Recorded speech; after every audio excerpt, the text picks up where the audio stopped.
Ah, ok, então, aí eu queria trazer aqui um lado agora mais positivo, né, dessa época, desse período de pensamento iluminista, mas que assim, mudou completamente o nosso mundo, que começa ali com John Locke, né, um filósofo inglês. E o John Locke, ele era assim um homem inteligentíssimo, ele era médico, amigo pessoal de Isaac Newton, e inclusive foi ele que descobriu que o sangue humano ele flui pelas veias, né? Antes achava que o sangue ficava parado, foi ele que descobriu isso. Era realmente um homem muito inteligente, e a questão principal dele, ele tem uma obra-prima na área de justificação do conhecimento, né? A questão principal dele era descobrir as medidas por meio das quais uma criatura racional, que foi posta por Deus nessa situação de homem aqui no mundo, como essa criatura racional pode e deve dirigir suas opiniões e ações que dependem dela, né? Ou seja, ele reconhece a Deus, né, como quem nos colocou nessa situação de homem aqui, nesse mundo, e ele pergunta, então, quais são as medidas pelas quais a gente consegue conhecer, né, e dirigir nossas opiniões, nossas ações. E aí ele reconhece, por exemplo, ele reconhece os limites do conhecimento humano, né? Contra aí, por exemplo, o Spinoza, que parece querer abarcar absolutamente tudo por meio da razão. Mas, ao mesmo tempo, ele não cai no ceticismo, né? Que é uma atitude desesperada, de que acha que não tem como conhecer absolutamente nada. E ele não cai nesse ceticismo porque ele diz que as nossas capacidades de conhecer são adequadas às nossas necessidades. Então, Deus ele colocou em nós uma capacidade de conhecer que é adequada para as nossas necessidades, sejam necessidades materiais, sejam necessidades espirituais. E a gente deve se satisfazer com aquilo que Deus julgou apropriado para nós. Então, você vê aí uma atitude muito mais saudável em relação ao conhecimento, né? Você vê que não há um orgulho, não há uma idolatria da razão, e há, na verdade, uma sobriedade, né? Então, ele é um filósofo que, assim, cujo legado, né, eu acho muito interessante de se manter, mas que, enfim, ele não está muito... as pessoas não gostam muito assim, né, de certas coisas. É Então, real, só ah, assim, é real que quando vem uma direção, vem outra corrente na outra direção contrária, esse fluxo é normal na história? nesse período, eles vêm em paralelo. As duas coisas acontecem ao mesmo tempo. Você tem uma tendência racionalista, que é essa que a gente citou de Descartes, Spinoza, Leibniz, que idolatra mais a razão. E, em paralelo, você tem o desenvolvimento do empirismo, cujo maior representante é John Locke. O que o John Locke vai falar é o quê? Que o nosso conhecimento, então, ele vem dos nossos sentidos. Deus nos dotou de razão e sentidos. E é por meio deles que a gente consegue interagir com o mundo e conhecer. O John Locke ele erra ao dizer que a gente não tem nenhum conhecimento inato. Nós nascemos como uma tábua rasa, como um papel em branco, né? Que é uma ideia que acabou se espalhando bastante, né? É engraçado isso porque muitas vezes é justamente os erros dos filósofos que parece que se espalham, né? E os acertos, às vezes, as pessoas esquecem. Muitas vezes as pessoas têm essa ideia da tábula rasa. Por exemplo, na educação de filhos é um exemplo. Você imagina que você consegue... o filho é uma tábua rasa e você agora só precisa, numa espécie de behaviorismo, né? Você vai conseguir controlar todo o comportamento da criança, né? Que ela, enfim, se ela está de um jeito, se ela tem algum certo comportamento, não, a culpa é do pai porque não controlou. É claro que nós temos esse poder de educar, mas existe aquilo que é inato, né, do ser humano. Existe a personalidade, existe o temperamento, existem certas noções que são inatas, que foi Deus que colocou, né? Então, é um erro essa ideia da tábula rasa. E aí o que ele vai dizer é que toda fonte de conhecimento vem da experiência. Isso é o empirismo. Então, o que ele vai dizer, o que Locke vai dizer, né, que a razão, ela então pega os dados dos sentidos, né, e trabalha, o sentido se transforma em ideia e a razão conecta ideias, e a conexão das ideias são os conhecimentos. Ou o conhecimento pode ser também conexões de conhecimentos, né? Então, um conhecimento simples seria conexões de ideias, um conhecimento complexo seria conexão de conhecimentos. Isso é muito interessante para a gente que gosta de estudar, porque isso é muito verdadeiro. A melhor forma da gente aprender é fazendo conexões. E por isso que quanto mais a gente lê, se você lê sobre muitos assuntos, quando você vai estudar algo novo, você tem mais fontes de conexão, né? Então, à medida que você vai lendo algo novo, como você tem um amplo conhecimento, você consegue ir fazendo conexões com várias coisas e é mais fácil você, então, adquirir esse novo conhecimento, né? Ele, então, falando desse aspecto de forma de adquirir conhecimento, isso de ler muito, adquirir muito, ampliar muito, isso é empirismo, né? Quer dizer, o que significa? É empirismo, você chamaria isso? Não, empirismo, na realidade, é a ideia de que todo conhecimento vem da experiência, vem dos dados dos sentidos, né? Da A visão, leitura é audição. um dado do sentido, né? Só Não, que a sim, não, leitura, né? não porque a leitura ela pode ser algo totalmente racional, depende do Isso. significado daquilo que você está lendo, né? Então, por exemplo, um texto de geometria, de matemática, etc., não seria dados do sentido, seria algo Meramente racional, racional. digamos. É. É, então, o Locke ele vai ter também uma abordagem mais empirista diante da política e muito mais sóbria também, né? Então, contra Hobbes, que Hobbes ele colocava aquela ideia do direito absoluto do soberano, e contra também aqueles que falavam do direito divino do soberano, ele diz que o governante também tem deveres. E o que ele diz é o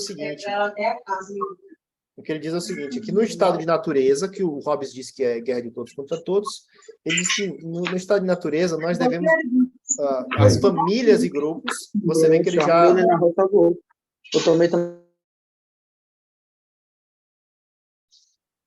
Então, você vê que ele já não cai no individualismo, né? Do Hobbes, né? Do homem individualista que entra em guerra. Então, ele coloca os grupos e famílias, eles seguem apenas aqui, seguem a Deus, né? Diretamente. Eles não têm lei, né? Isso no estado de natureza, ou seja, se a gente recuar um estado primitivo em que não existe lei, que não existe governo. E por que, então, existiria a necessidade de governo? Porque as pessoas não conseguem defender a sua propriedade de forma adequada. E aí vem a questão, mas por que eu tenho direito à minha propriedade? E ele vai responder que é por causa do trabalho. Quando eu imprimo trabalho sobre a matéria, então imagine que eu tenha uma terra, ou então vamos dizer uma árvore. Uma árvore é uma criação de Deus. A madeira também é parte da criação de Deus, né? É uma parte da árvore. Por que então, a madeira, ou a casa que eu fiz de madeira, por que eu tenho que dizer que ela é minha e eu tenho que proteger ela? Porque há algo na casa que é meu. O que é? O trabalho que eu imprimi. O trabalho que eu tive para tirar a madeira da árvore ou para pegar a madeira da árvore e transformar em casa. Então, quando eu coloco trabalho na criação divina, aquilo se torna meu, eu ganho propriedade, porque há algo de meu naquele objeto. Então, dessa forma, ele justifica a questão da propriedade, e aí o governo, então, ele deveria ser para proteger a propriedade dos indivíduos. Existe aqui uma função principal do governo. Se o governo ele não protege a propriedade, se o governo ele rompe com esse princípio, o governo é ilegítimo e, portanto, o cidadão ele pode se rebelar contra o governo. As ideias de Locke foram fundamentais para a fundação dos Estados Unidos. Ele escreveu a Constituição de um dos estados americanos, que depois foi base para a Constituição americana, né? E ele fundou uma tradição de pensamento chamada liberalismo, né? Que todos nós conhecemos. Porém, é importante dizer uma coisa em relação ao liberalismo. O Locke ele não disse liberalismo é isso aqui. Ou seja, qual é o liberalismo de Locke? O governo deve proteger a liberdade e a propriedade dos indivíduos, né? E o governo não pode interferir na liberdade dos indivíduos e na sua propriedade. O Locke ele jamais chamou, ele nunca usou a expressão liberalismo, né? A expressão surgiu depois, e ele assim, o liberalismo nunca se restringiu ao pensamento de Locke. O liberalismo evoluiu muito, e assim, na época de Locke, a principal força de opressão era o Estado, né? Era o governo, governos autoritários, que eram as monarquias, e era necessário realmente você ter uma filosofia política que fosse capaz de promover um governo que fosse muito mais justo com os seus cidadãos, né? Acontece que quando o liberalismo se torna mainstream, né? Se espalha pela Europa, isso acontece ali no século XIX, na Primavera dos Povos, todas as monarquias começam a cair e os estados começam a se tornar liberais, ao ponto de hoje nós temos, vamos botar aí, assim, 100% do mundo ocidental é liberal, né? 100%. Se a gente falar de mundo ocidental, se a gente colocar no mundo oriental, aí a coisa já muda bastante, né? Mas toda a Europa, as Américas, né? Oceania, todos esses países são liberais no sentido lockeano, né? Porque aqui no Brasil a gente às vezes usa a expressão liberalismo como se fosse liberalismo econômico, né? Mas liberalismo econômico é uma outra parada. Quem fundou o liberalismo não foi Adam Smith, não foi nenhum economista, né? Foi um filósofo, John Locke. Então, eu estava falando que acontece que hoje a ordem mundial ela é liberal. Então, veja só, hoje a fonte de opressão não, dentro de um pensamento liberal, não é mais o governo. Por quê? Porque o governo já é liberal. Então, se eu estou em um governo liberal, se eu sou um americano, se eu sou um canadense, né, e eu sou um liberal, o que eu acredito? Eu acredito que o indivíduo ele precisa ser livre das fontes de opressão. Eu olho para o meu governo e digo, não, meu governo é liberal. Será que existe uma outra força mais opressiva do que o governo? E hoje o que acontece é que o liberalismo, ele, no mundo todo, no mundo ocidental, né, o liberalismo ele não se volta mais contra o governo, que seria mais ou menos a nossa reação liberal, né? O liberalismo no Brasil se manifestou como uma oposição ao PT, porque o PT era um partido de orientação socialista, né? Não é exatamente comunista nem nada, mas assim, é um partido claramente de orientação socialista, que tem uma expansão do Estado, né? Então a gente tem um Estado relativamente inchado no Brasil. Então o liberal ele se volta contra o governo. Nos Estados Unidos, no Canadá, etc., o liberal ele se volta não contra o governo, ele se volta contra a sociedade. Então, quando a gente fala, por exemplo, lá nos Estados Unidos, quando a gente fala de esquerdismo, né, ou melhor, progressismo, né, que são essas ideologias. A gente não estou falando aqui de socialismo, nem assim, estou falando dessas ideologias que são predominantes na esquerda, principalmente na esquerda americana, esquerda canadense, que a gente vai falar de aborto, né, de homens disputando o espaço das mulheres nos esportes femininos, né, homens entrando nos banheiros femininos, só porque ele veste um vestido. Essas ideias, elas são liberais. Antes eu achava muito estranho chamar isso de liberalismo, porque não, liberalismo é outra coisa. Liberalismo é você querer diminuir o governo, né? Por que lá nos Estados Unidos chamam de liberals, essas pessoas que têm essas ideias que aqui nós chamaríamos de esquerdista, né? Porque o liberalismo agora, ele, lá nesses lugares, ele está se voltando contra a religião, está se voltando contra a moralidade, se voltando contra a sociedade. O liberalismo, ele coloca os filhos contra os pais, porque os pais são força opressora. É interessante que a Disney, por exemplo, ela é uma grande força do liberalismo, né? Por exemplo, hoje, assim, a Disney está num negócio bizarro, né? Você tem um desenho animado que o protagonista é homossexual e aí ele se junta a uma lésbica para fazer o que mesmo? Para conseguir fonte de energia renovável. Assim, é um mundo de clichês, né? Mas o principal é essa... Eles tentam... tem um desenho da Netflix também, né, que fala que, não, eu sou menino, mas eu me identifico como menina. Eu quero que você me chame de... Aí dá um nome lá. Então, toda essa ideologia, ela se propaga por meio das grandes corporações, das grandes empresas capitalistas. A gente não está... Aqui a gente chama de esquerdismo e associa esquerdismo a socialismo, né? Mas quem promove essas ideologias é o capitalismo, é o liberalismo mesmo, né? Nesses países. E aí a Disney, por exemplo, que hoje está falando, tem um desenho que tem um texto assim, né? No meio do desenho, Protect Trans Kids, né? Proteja as crianças trans, que é um conceito muito bizarro. Isso está em um desenho da Disney, aparece esse texto, né? É um desenho do Homem-Aranha. Mas é interessante você recuar um pouco e assistir os desenhos da Disney com esse olhar de que ali já tinha esse tipo de ideologia liberal. Se você reparar, quase todos os desenhos da Disney, eu amava os desenhos da Disney. Agora que eu estou assistindo de novo com a Helena, minha filha, eu vou percebendo que todo desenho tem um conflito geracional, né?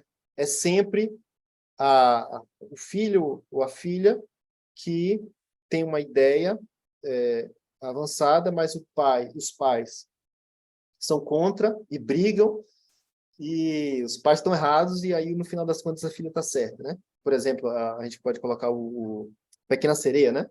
Então, a menina faz o diabo, vai na bruxa, tudo mais, briga com o pai, né? O pai é malvado porque o pai não quer deixar a princesa, a sereia se transformar em menina, em ser humano.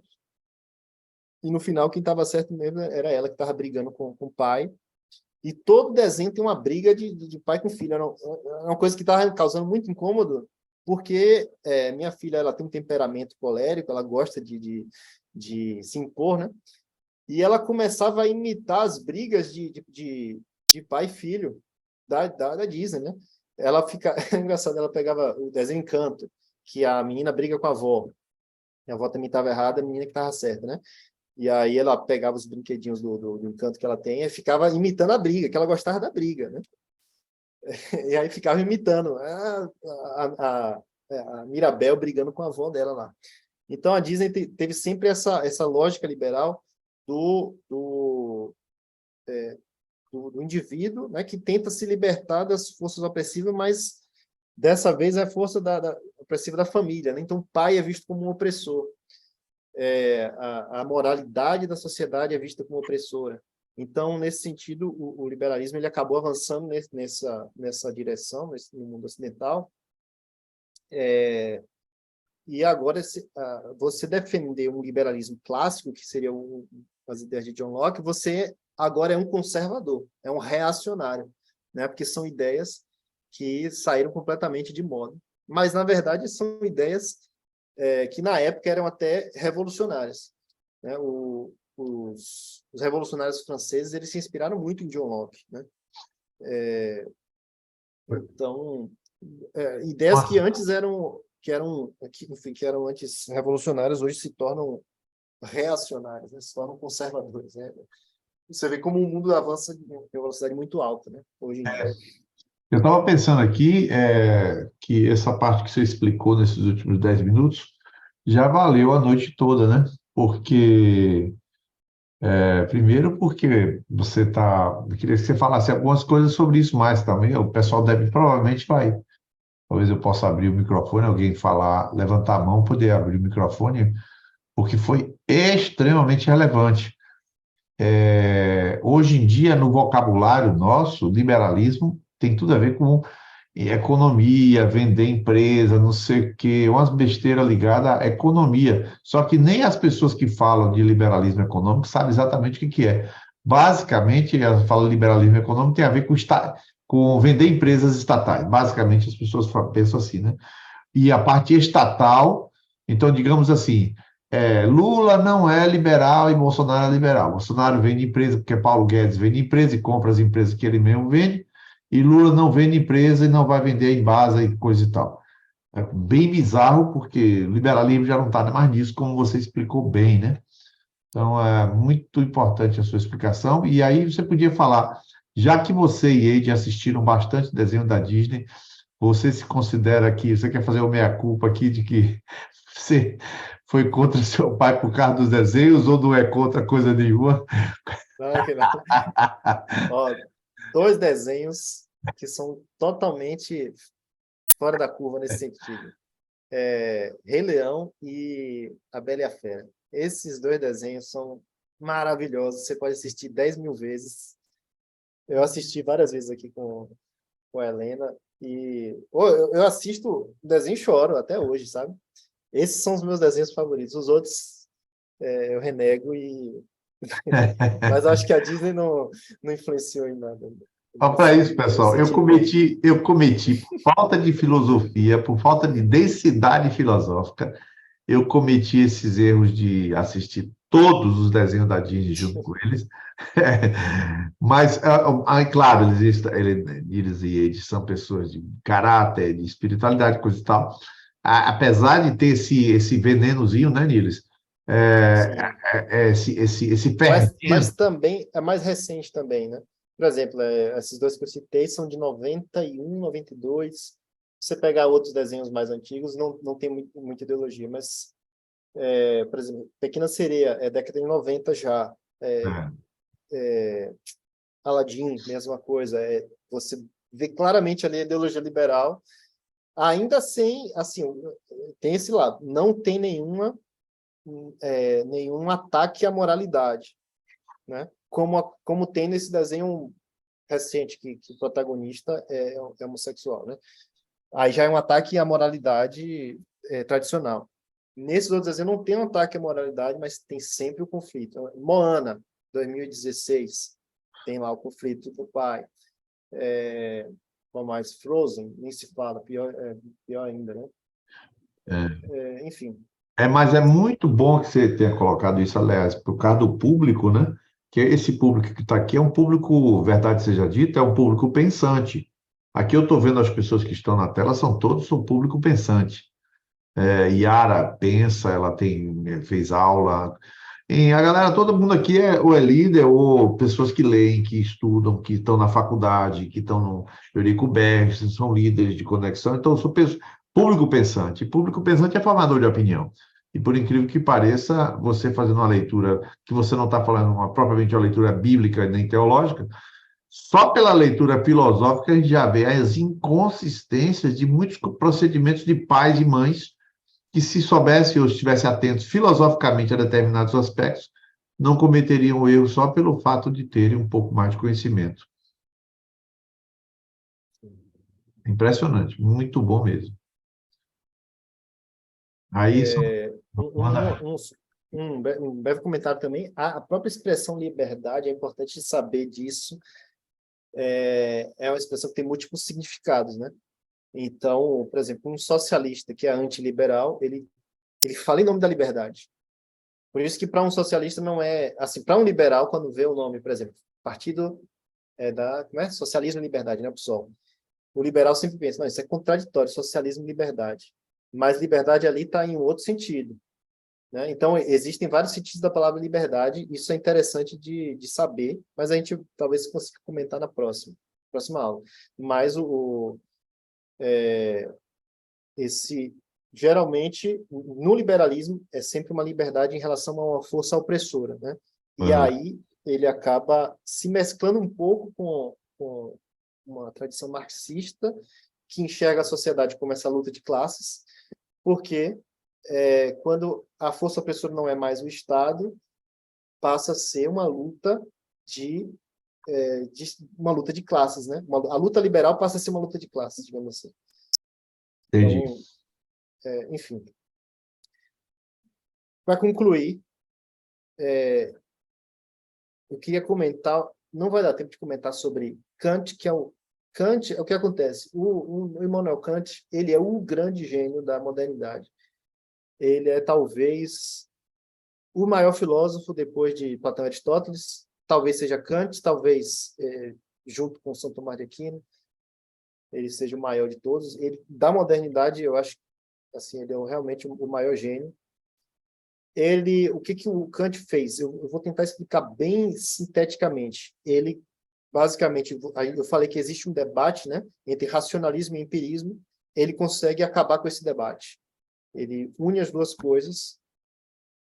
Ele era um racionalista, e aí ele tem contato com a obra empirista, e ele diz que despertou do sono dogmático da razão, ou seja, a razão era dogmática, ele desperta desse sono dogmático, e ele, então, meio que dá um fim na metafísica, de uma forma que, na verdade, ele reduz a metafísica. A metafísica seria você refletir sobre coisas além da experiência física, né? E ele diz que a metafísica, então, é você pensar nas possibilidades do conhecimento. Ele diz que, então, que nós recebemos os dados dos sentidos, mas a nossa mente ela tem inato a estrutura que molda, digamos assim, o que capacita-nos a receber, a entender esses sentidos. Então, os sentidos eles sempre vêm com o filtro da nossa mente. A gente não tem como conhecer as coisas como elas são em si, e sim da forma que a mente interpreta aquilo que vem dos sentidos. É complicado, mas ele basicamente resolve um grande problema, e aí ele vai aplicar isso a várias áreas, né? Entre elas a ética, e aí ele coloca que nós devemos agir sempre de acordo com o imperativo de que tudo aquilo que eu fizer, eu tenho que pensar que aquela ação pode ser universalizável. Então, por exemplo, eu posso atravessar um sinal vermelho, aí eu penso, se todo mundo atravessar o sinal vermelho, vai ser o caos, todo mundo vai bater o carro. Logo, se eu não quero universalizar essa ação de atravessar o sinal vermelho, eu não devo fazer isso, né? Então, ele coloca a moral totalmente submetida à razão e à capacidade da razão de alcançar o universal, né? Porque para eu raciocinar assim, eu preciso partir da conclusão, partir da premissa de que a minha razão pode, então, raciocinar em termos universais, né? O Kant, ele, então, vai falar o seguinte, que ao ter essa atitude, nós devemos ser totalmente autônomos, ou seja, todas as nossas ações morais devem ser racionais e não controladas por outras pessoas. Esse é um bom argumento para você defender a democracia e a participação na república, porque quando você é dominado por um monarca, você não está sendo autônomo. Quando eu estou numa democracia, eu participo das decisões da minha sociedade, eu estou sendo autônomo, eu consigo exercer a minha razão, né? Então, Kant, ele foi também, nesse sentido, ele foi um republicano liberal, né? Ele foi entusiasta da Revolução Francesa, e ele imagina o seguinte, ele vai um pouco além, né? Ele não pensa apenas na República. Na República, as leis, elas intermediam os conflitos, né? Então, se eu tenho um conflito com o meu vizinho, ao invés de brigar com o vizinho, eu vou até a lei e tento resolver, por intermédio da lei, o nosso conflito. Ele imagina, então, e se houvesse um organismo internacional que pudesse fazer essa intermediação entre os países, de modo que os países não mais briguem entre si, e sim se resolvam por meio da justiça, da mesma forma que existe numa república. Então, hoje, a ONU A Organização das Nações Unidas, ela é diretamente um fruto do pensamento de Immanuel Kant. A ONU só existe por causa de Kant, a ideia dele. Né, um organismo internacional que vai intermediar os conflitos dos países. Mas eu queria concluir com um textinho dele, do Kant, que ele vai responder, um texto pequeno, que ele responde à pergunta o que é esclarecimento. Esclarecimento em alemão, Aufklärung, é a mesma palavra para iluminismo. E ele diz o seguinte: esclarecimento, ou iluminismo, significa a saída do homem da sua menoridade. O homem deixar de ser de menor, né?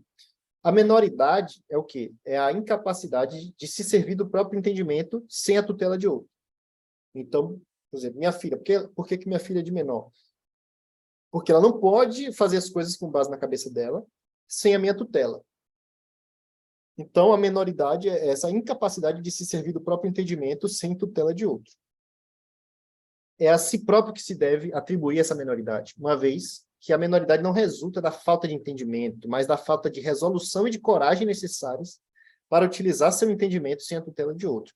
Ou seja, não é que eu não tenho a capacidade, hoje eu como maior de idade, não é que eu não tenho uma capacidade, não tenho entendimento, mas eu, enquanto de menor, ou seja, antes do esclarecimento, eu não tenho coragem, não tenho resolução para ter essa autonomia de utilizar minha razão sem tutela de outra pessoa. E aí ele usa a frase sapere aude, que é ouse saber, ouse conhecer. Então, quando se pergunta, aqui depois ele fala, né, quando se pergunta, portanto, vivemos atualmente numa época esclarecida, a resposta é não, mas vivemos numa época de esclarecimento. Então, veja que ele tá imaginando que ele está numa época que os homens estão num processo, ou seja, esclarecimento no gerúndio, ele está num processo de alcançar a maioridade, ou seja, de alcançar essa autonomia, né?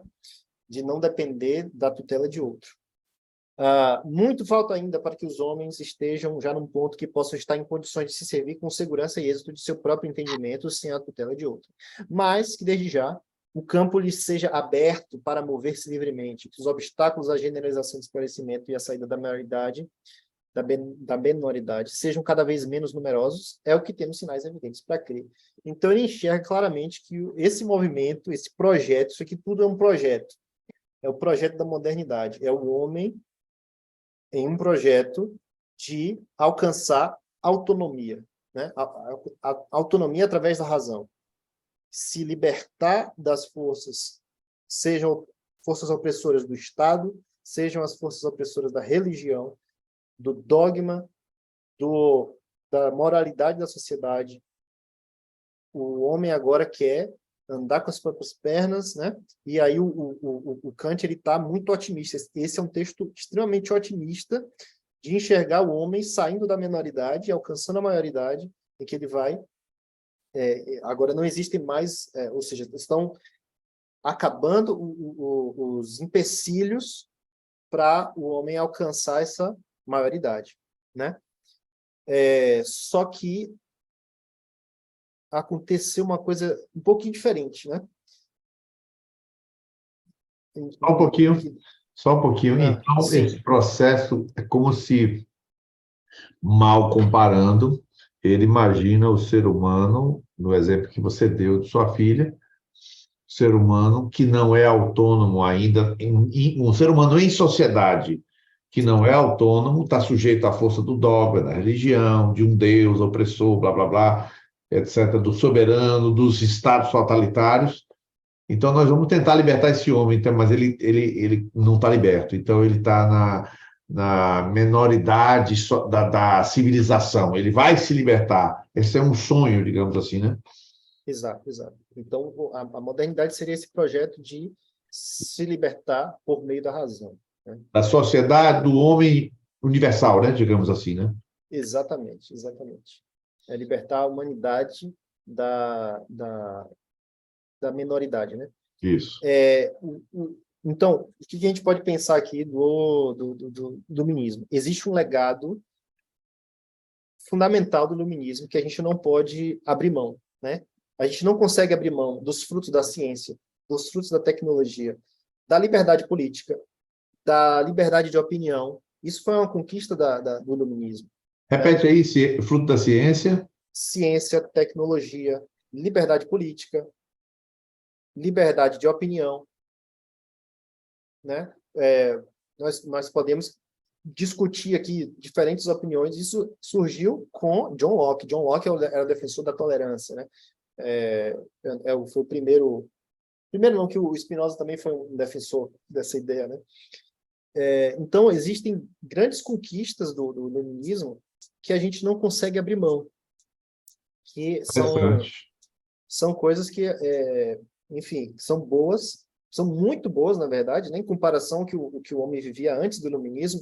Você comparar com hoje, o que muita gente diz, né? Um pobre de hoje vive muito melhor do que um rei medieval, né? Porque o rei medieval podia morrer de apendicite a qualquer momento, podia ter uma dor de dente e ele iria morrer de dor e não tinha nenhuma dipirona para ele, né? Uma coisa básica. Os filhos do rei podiam todos morrer na infância, né? Muito legal. Então, existe esse legado positivo, porém, eu separei um texto aqui, né? Que foi algo que aconteceu também. Então desceu o Senhor para ver a cidade e a torre que os filhos dos homens edificavam. E o Senhor disse: Eis que o povo é um, todos têm uma mesma língua, e isso é o que começam a fazer. Agora não haverá restrição para tudo que eles intentam fazer. Eia, descemos e confundamos ali a sua língua para que não entendam uma língua do outro. Assim o Senhor espalhou dali sobre a face da terra e cessaram de edificar a cidade. Por isso se chamou o nome Babel, porquanto ali confundiu o Senhor a língua de toda a terra, e dali os espalhou o Senhor sobre a face de toda a terra. Então, o projeto da modernidade é um projeto muito semelhante a esse projeto da Torre de Babel, né? Vamos nos unir né, em coletivo, vamos edificar essa torre, vamos edificar a civilização, agora livres de Deus, mas edificar sobre as bases da razão, e assim nós vamos chegar ao céu. E nós estamos hoje vivendo nessa torre, né? Essa torre muito grande, provavelmente eles não imaginavam que essa torre ia chegar tão alto, mas a verdade é que isso aqui aconteceu, né? Essa confusão de língua, né, que aconteceu no Torre de Babel, é o que a gente está vivendo hoje. Esse projeto da modernidade ele está ruindo e assim, eu listei alguns motivos, né? Na próxima a gente vai discutir melhor isso, mas a gente pode falar que, assim, logo depois no iluminismo, ele desemboca na Revolução Francesa, que dá errado, que a Revolução Francesa gera um terror absoluto, que essa foi uma das primeiras revoluções sangrentas, assim, de violência total, né? Aquela violência total é aquilo de, assim, eles entravam nos mosteiros, pegavam as freiras, pessoas totalmente inofensivas, e degolavam as freiras em praça pública e festejavam aquilo, né? Chegavam numa cidade que estava se revoltando que estava resistindo à revolução, e matava simplesmente todo mundo, não deixava ninguém vivo, e antes de matar as mulheres, estuprava as mulheres, esse tipo de coisa, né? E termina a Revolução Francesa, entra uma ditadura do Napoleão, e uma guerra atrás da outra. O Napoleão invade toda a Europa, a Inglaterra começa a colonizar. Isso é interessante porque a mentalidade iluminista é uma mentalidade universalizadora, né? Como eu falei, a razão ela tem a capacidade de pensar em termos universais. Então, a Europa começa a pensar que ela pode dominar o mundo inteiro e impor no mundo inteiro o seu padrão de pensamento, né? E aí você tem a Inglaterra, por exemplo, dominou um terço do planeta, gerou muitos genocídios, crises de fome em vários lugares, escravidão, coisas bizarras como, por exemplo, uma das coisas mais cruéis, assim, que eu acho que a Inglaterra fez foi a Guerra do Ópio. Depois pesquisem sobre isso. Isso. A China estava resistindo à invasão da Inglaterra. O que que a Inglaterra faz? Bota um monte de droga aí para todo mundo se viciar. E aí a China se fragiliza, a gente domina.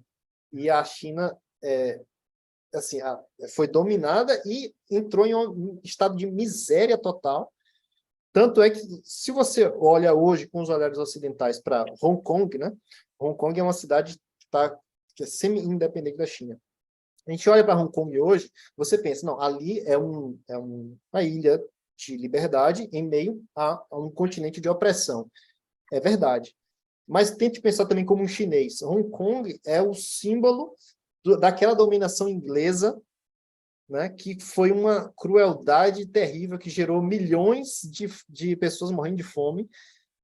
Então, assim, os conflitos internacionais são, às vezes, mais complexos do que a gente imagina, né? Às vezes é muito fácil a gente pensar em termos ocidentais e esquecer o lado... claro, a China é uma ditadura e tudo mais, só que pense no que eles sofreram na mão da Inglaterra também. E da Inglaterra liberal, né? Vamos dizer. Guerras mundiais, a tecnologia a serviço da morte. É interessante que o Immanuel Kant, ele imaginou uma espécie de ONU que iria gerar a paz mundial, né? Mas quem gerou a paz mundial mesmo foi um negocinho chamado bomba atômica. Os Estados Unidos fazem aquele absurdo né, de matar um monte de civil, de pessoas inocentes ali, em 2 cidades, e a partir da bomba atômica, existe uma corrida de armamentista, e agora existe um potencial de destruição do mundo, né? Imagine isso. Antes você tinha a tecnologia como sendo algo, vamos pensar em Francis Bacon, né? Algo que ia trazer a paz mundial, assim, ia trazer só coisas boas, né? E a gente tem, então, a bomba atômica, que é um negócio que, de uma hora para outra, o planeta Terra pode simplesmente desaparecer. E foi justamente isso que trouxe a paz mundial, o que é uma coisa meio contraditória, mas é verdade. Porque se um país tem bomba atômica, ele não ataca outro país que tem bomba atômica, que tem medo de retaliação e vice-versa. Então, a paz mundial acabou vindo por meio bem violento, né? Então, todo esse cenário que a gente vê, principalmente ali no século XIX, início do século XX, que a razão não foi capaz de melhorar o homem. A razão trouxe tecnologia, trouxe ciência, trouxe um monte de coisa, mas o homem continua mal, opressor, da mesma forma. Então, é daí que nasce um pessimismo grande em relação a esse projeto da modernidade, né? E a partir daí que surgem os pensamentos de reação a esse endeusamento da razão. E a gente vai falar um pouco mais sobre isso, porque é importante entender de onde vem cada ideia maluca que está em voga hoje, né? Uhum. Cada uma dessas ideias loucas, elas têm origem em algumas dessas reações, né, a esse projeto de modernidade. E, no final, a gente vai precisar encontrar um equilíbrio, né? Uhum. Esse é o grande desafio. Perfeito. Maravilhoso, maravilhoso de verdade. Eu queria aqui abrir espaço aqui para umas 5 pessoas aqui. Viviane chegou, Viviane, legal. Umas 5 pessoas aqui para fazerem alguns comentários, né? Como alguns estão com tela fechada, e pode fazer perguntas e comentários. Mas eu vou fazer assim: quem está aqui na tela, que eu estou vendo, é Yara, Wagner, Ju, Ângela, tem Lucas Sardinha, Viviane, Matheus e Gabriel. Os outros devem estar, a Ana, por exemplo, está também, né? Tem outros aqui que estão assistindo, mas está igual a outros que estão. Mas quem quiser, levanta a mão aí para poder a gente. Natan está presente, Matheus, galera está todo presente. Mas quem quiser fazer uma pergunta, levanta a mão assim, o dedo, que aí pode fazer uma pergunta, e depois a gente faz, 3 pessoas fazem considerações, né? Levanta a mão aí quem quer fazer alguma pergunta, que ele pode responder. Que aí eu abro aqui o som para vocês. O Robson estava respondendo coisas boas, ó. Ele falou, de fato, a inteligência quase é por falta de conhecimento. Agora está fazendo sentido esse projeto da modernidade. O Robson estava falando aqui. Alguém quer fazer alguma pergunta, pode levantar a mão.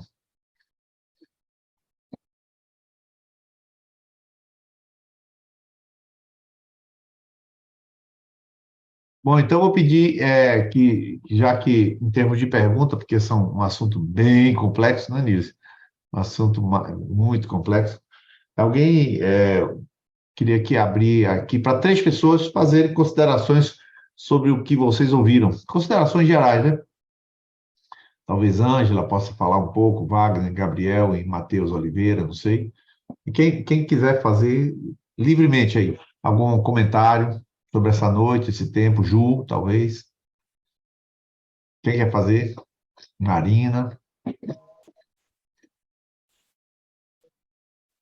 Gabriel, vamos lá, primeiro. Não estou ouvindo, seu som não está saindo. Está sem microfone. Aí, fez um barulho, mas vamos ver se sai a voz. Vai lá. É só falar agora. Beleza. Agora está Como o saindo. Robson, pronto. Como o Robson mencionou, agora faz sentido quando o Niles iniciou falando sobre o projeto Modernidade, né? Tem todo um contexto, tem todo uma sequência e que fugia muito do meu conhecimento. Eu não tinha ideia do quão profundo era. E algumas coisas já hoje na contemporaneidade, né? Até mesmo conceitos como, por exemplo, direita liberal, né?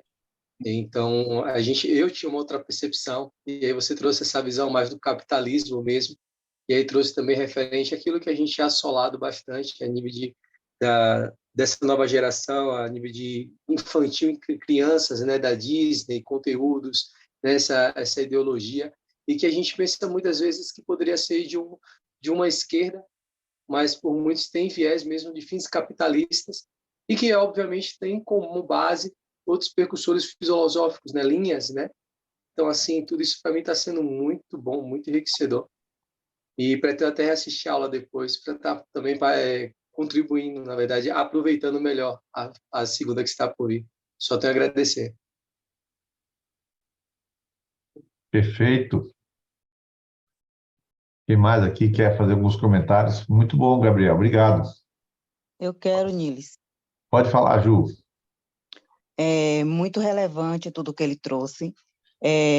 Eu acredito, Niles, de acordo com a gente fez o curso de teologia, trouxe um aprofundamento ainda maior. E hoje eu assisti um vídeo que falava um pouquinho sobre esse endeusamento do ser humano, né?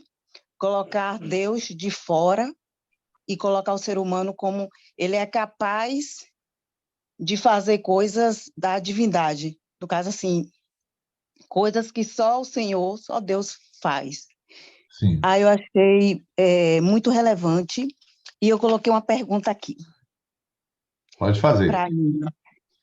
É possível frear essa inteligência artificial que você falou logo no início?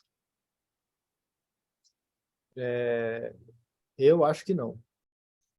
Eu acho que isso é uma coisa que o avanço da tecnologia é uma coisa que já está quase que autônoma, ela vai por conta própria. E eu acho que é inevitável. Eu acho que assim dá para regredir em termos de regredir, eu falo positivamente, né? Existe um certo movimento de retorno às essências, vamos dizer assim, né? Mas em termos de estilo de vida. Por exemplo, existe hoje movimentos de voltar à vida no campo, voltar a ter contato com a natureza. Então, é mais uma questão de estilo de vida. Mas o avanço da técnica vai continuar, e eu acho que, assim, sem parar, sabe? Eu acho que não tem mais esse projeto tomou uma autonomia que ninguém para, eu acho. Caramba. Perfeito. Obrigada. Quem mais quer fazer alguma consideração e talvez uma pergunta?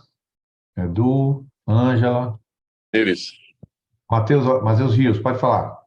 é, é, no finalzinho aí, Nirinho estava falando do que traz a paz mundial, né?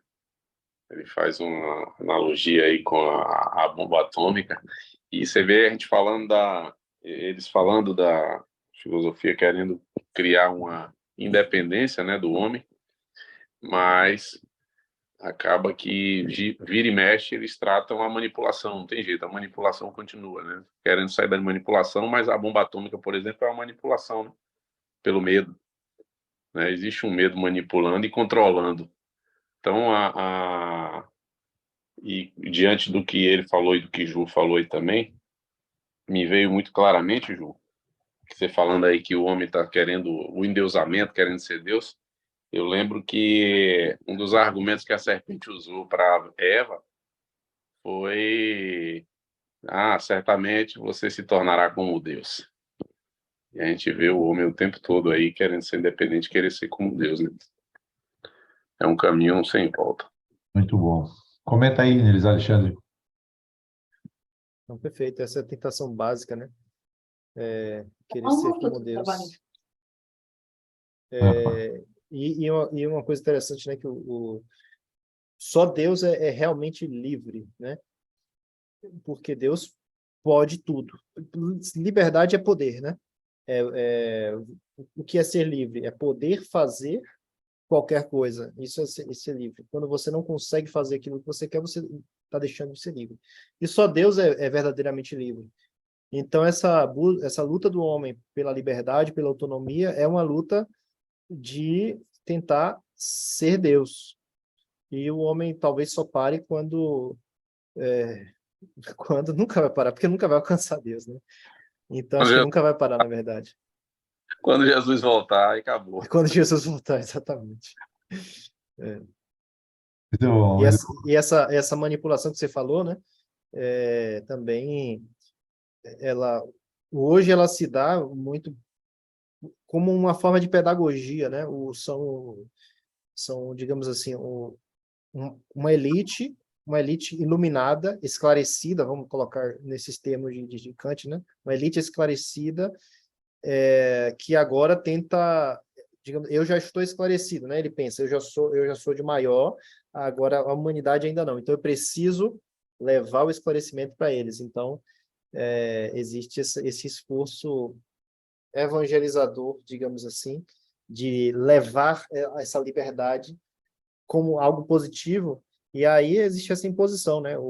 Esses organismos internacionais que investem dinheiro e poder político para impor agendas, né, de destruição da moralidade, porque a moralidade ela é uma fonte de opressão, né? Então daí que vem essas manipulações. Né? Muito bom, excelente. Jackson? Boa noite. Vocês estão me ouvindo bem? Sim. Quando logo no início, né, Nilis Alexandre ele falou uma coisa sobre conhecer, não apenas citou o versículo, né, de conhecereis a verdade vos libertará, mas conhecer o que molda as nossas ideias, né, é extremamente importante, porque uma parte dos nossos pensamentos, dos nossos relacionamentos são guiados aí pelo inconsciente, e tem muita coisa que a gente não está percebendo, que a gente está deixando passar, né? Eu estou muito agradecido por essa aula do Alexandre, do Nilis Alexandre, porque tem certas ideias que moldaram o mundo, né? E que muita gente desconhece, muita gente não entende por que as coisas estão acontecendo da forma como estão acontecendo agora, e às vezes até numa intenção de querer ser combativo, acaba causando mais dano a si próprio, né? Eu estava aqui ao longo da aula pensando, né? A gente teve algumas coisas que foram mudando assim a história da humanidade, né? Você pega ali Copérnico, ele vem com a teoria heliocêntrica e diz, olha, o Sol não é o centro do universo, a Terra não é o centro do universo. né? Mais para se contrapor à ideia de que o homem foi criado por Deus do que para provar um fato científico, né? De que o Sol é centro do sistema solar e, na verdade, hoje a gente já sabe que não é, né? Que o universo não está parado, né? Não está estático. Então, depois vem a teoria da evolução com Darwin para dizer, olha, não existe um criador, né? Na verdade, são até os seguidores de Darwin que propagam isso. Não existe um criador, nós apenas evoluímos, foi uma série de acasos, né? E desde essas coisas básicas até coisas mais avançadas, como, por exemplo, boa parte do comportamento sexual hoje é explicado pelas teorias de Alfred Kinsey. Então, toda essa identificação de onde vêm as ideias é extremamente importante para você poder se posicionar, né, nessa realidade que está mudando muito rápido, né? Está aí a inteligência artificial para provar isso, né? E tem várias correntes filosóficas, como o Nilis Alexandre bem apontou, né? Parece que as piores ideias dos filósofos são aquelas que são mais passadas à frente. Então, tem várias correntes filosóficas que vão nos empurrando aí, né, para uma visão de mundo que não tem muito a ver com o que nós somos, né? Nós somos cristãos, filhos de Deus, nós somos a imagem e semelhança do nosso Criador. Então, eu quero só parabenizar e fazer esse pequeno comentário aí, né, e agradecer pela aula. Muito Ângela, ia falar, pediu a palavra também, pode falar. Tem que ligar o microfone aí. Tem que ligar o microfone. Atenção, peraí. Ele vai. Peraí, deixa que eu ligo aqui. Pan, atenção. Ligou ou não? Aí, pronto, estou te ouvindo. Eu também quero agradecer a aula, né? Muito simples, e a gente percebe o quão profundo nós somos manipulados, né? E o que fica para mim, como você falou, do projeto, né? O projeto, essa palavra projeto, para mim, foi muito esclarecedora. Agora eu vou ficar bem mais atenta diante disso. Há um projeto atrás de todas as coisas, né? O projeto da modernidade e o projeto da pós-modernidade. Muito boa, viu? Está de parabéns pela aula e nos faz perceber mesmo o quanto nós somos manipuladas. É só isso, né, que eu Parabéns. queria falar. Obrigado. Parabéns. Nilis Alexandre, alguma consideração? A gente espero que tenha sido claro as coisas que eu falei, não entediantes. Próxima aula eu pretendo trazer, então, coisas um pouco mais contemporâneas, eu acho que vai ser bastante útil.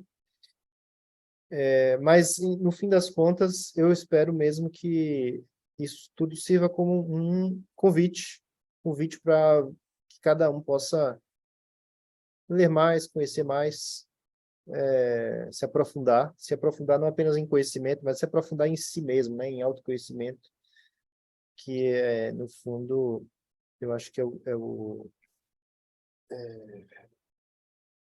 que é necessário, né? É o que Deus quer de nós, digamos assim. Eu vou fazer assim, Nilis Alexandre. Edu vai fazer. Eu vou ler 3 mensagens aqui e aí Edu vai fazer também alguma pergunta, alguma colocação aqui agora. As mensagens são as seguintes: Viviane, aula bem densa, dinâmica, deu para entender o conteúdo relacionado com o que estamos vivendo hoje, como foi muito bem explicado. Gratidão por esse tempo, por sua vida, Nilis Alexandre, a minha aula. Natan colocou assim: a única coisa que tenho para dizer é obrigado, Nilis, pela disposição e todo o conteúdo denso. Nilis Alex, sempre admirei você, obrigado pelo tempo, esclarecimento, mas uma coisa que digo é: o único que não tem nenhuma influência de ideias é Deus. Por isso Deus disse a Moisés: eu sou o grande eu sou. Ou seja, ninguém o ensinou nada e nem se deixou influenciar por nada. Diz Viviane, Paulo já lutava contra essas ideias quando foi pregar na Grécia? Seus embates com os gregos eram bem acalorados ou não tem nada a ver? Não com essas, né, Viviane, mas com aquelas, né? Com certeza, o embate de ideias aquilo é mais ou menos um pequeno mostra do que Nilis Alexandre está fazendo aqui conosco, né? Elucidando para nos ajudar, né, Nilis? Sim, sim. Só comentando brevemente também o comentário de Natan, e também o comentário de Ângela, né? De fato, nós somos influenciados por muitas ideias, mas isso não é necessariamente ruim, né? O ruim é não saber de onde essas ideias vêm e, ser de origens negativas, né? Mas você vê que essa tendência iluminista de buscar autonomia é, a qualquer custo, né? Ela tem seus preços. Na realidade, a gente precisa, sim, se submeter, né, a autoridades, a gente precisa ser influenciado por ideias boas, reconhecer, ter humildade, né? Humildade para reconhecer que a gente não tem capacidade de pensar tudo por conta própria. A minha razão não é tão universal assim. Eu não tenho condição enfim, de pensar o que é a realidade do mundo todo por conta própria. Eu preciso me influenciar por alguém, né? A questão é que eu preciso saber de onde está vindo essas influências, né? Perfeito. Excelente. Edu, o que você tinha colocado? Na verdade, o Nilis já acaba aí com o que eu ia falar com relação a essa estrutura, né, que ele acabou de citar agora há pouco, e a importância que tem para a gente entender a estrutura filosófica aonde a gente está inserido. Quando você consegue entender essas situações, você consegue ver o que está acontecendo no momento que você está vivendo, porque você vê que é uma escada, né, onde que você está inserido, um momento que foi construído durante o tempo, né? A gente vem colhendo essas situações, né? E quando você consegue entender essa estrutura filosófica, você consegue ler o que está acontecendo, né? E o que Nilis colocou aí para a gente, num sentido assim, bem explicado de uma forma simples, traz uma certa facilidade para a gente conseguir, de fato, entender isso aí. E obrigado aí, Nilis, pela essa aula excelente aí, né? E com certeza essas questões, elas são importantíssimas, né? Principalmente nas questões da modernidade, aonde que a gente consegue, de fato, olhar para trás e entender o que está acontecendo agora. Então, show de bola aí. Obrigadão pela aula e vamos para a próxima. Perfeito. Eu vou fazer um negócio aqui, ó, que eu acho que vai ser legal, pessoal. Atenção, para terminar a aula, antes de orar, eu vou fazer assim, ó, vê só. Aqui, peraí, aqui. Então, o Lucas Sardinha levantou a mão aí também. É um sonzinho de aplauso aqui. É um sonzinho de aplauso MP3 que eu acho que merece. Tem outro sonzinho de aplauso aqui, acho que vale a pena botar também. Deixa eu ver, esse aqui. Pronto, isso aqui também valeu. Parece chuva, mas é aplauso. Merecido. Opa, aqui, pronto. Então, que Deus abençoe você, Nils Alexandre, a todos presentes aqui. Eu vou salvar essa aula, vou subir o link, viu? E agradecer a todos aqui presentes, viu? Mas as suas considerações finais, Nils Alexandre, o professor?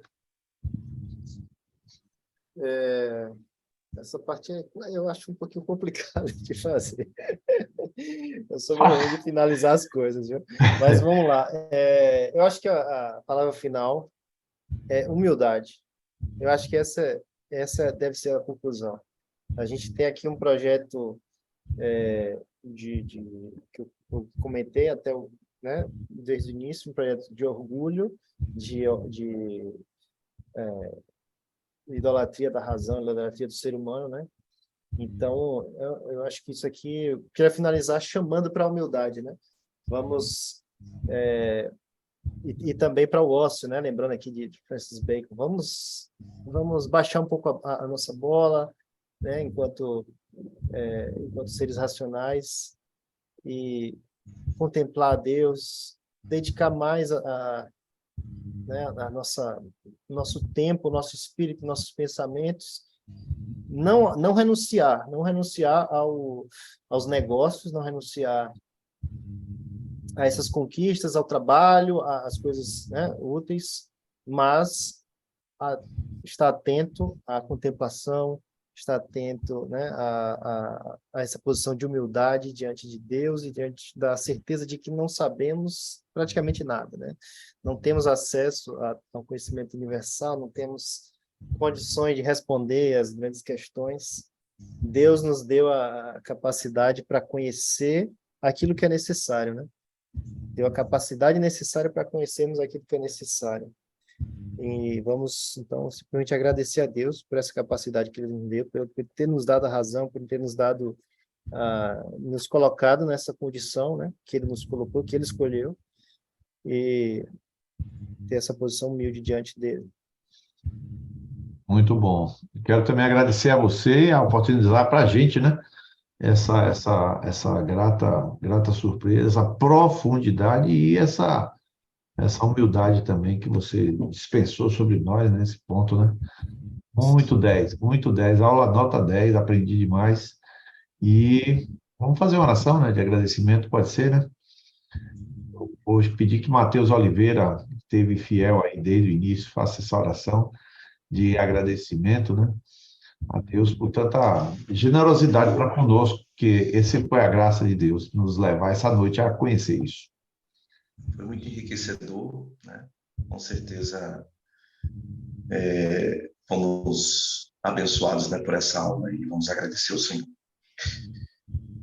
Obrigado, Pai, porque o Senhor é quem nos proporciona momentos como esse. Obrigado por ter colocado no coração de Niles, Alexandre, juntamente com Niles, o desejo de poder, ó Deus, compartilhar desses conhecimentos tão importantes.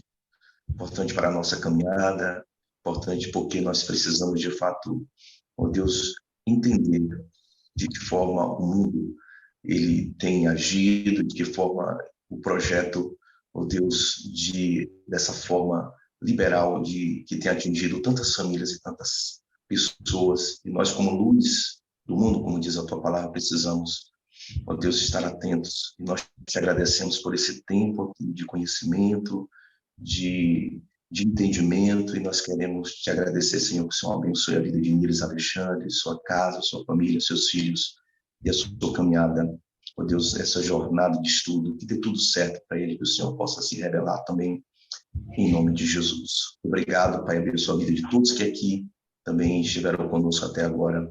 Dê uma boa noite, um sono tranquilo, em nome de Jesus. Amém. Amém. Parabéns Obrigado, aí mais uma vez a todos que estão aqui, né? Obrigado, agradeço muito a presença, as palavras. Até a próxima, né? Deus abençoe. Um grande beijo, pessoal, no coração. Beijão, filhão. Tudo de bom para todo mundo.